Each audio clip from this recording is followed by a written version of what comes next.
Let's talk about meals in minutes. Welcome to day 16 of our canning series, where we're pressure canning meatballs.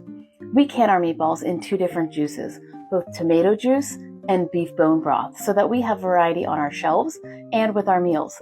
If we wanted something like spaghetti or meatball sandwiches, we'll grab our meatballs that are canned in tomato juice.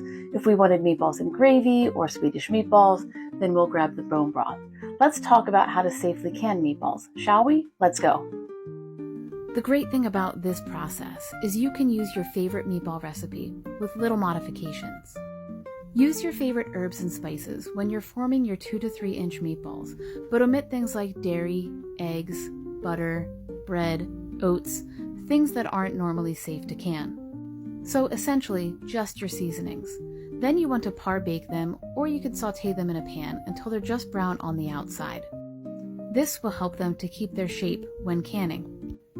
Now, this is a hot pack process, so you should be packing your meatballs in the jar hot. And when you're adding your liquid, which could be anything from water to stock to tomato juice, it should be hot as well. As you can see here, you should work on debubbling your jars. If you can get a chopstick down the side, do that.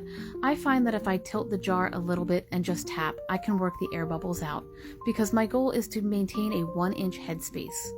Go ahead and clean those rims with white vinegar before using new lids. Be sure to read the manufacturer direction for lids, because some of them require heating prior to use. For this batch of canning, we're using 4-jar lids, and if you read their literature, they do tell you to heat up the lids prior to use. Rings are placed fingertip tight onto each jar before placing into the pressure canner. Quarts are processed for 90 minutes, while pints are processed for 75 minutes. Allow the jars to cool for 12 to 24 hours before removing the rings and checking the seals. If you have any questions, feel free to drop them in the comments. Otherwise, don't forget to give us a follow. We're posting a new canning video every day this month.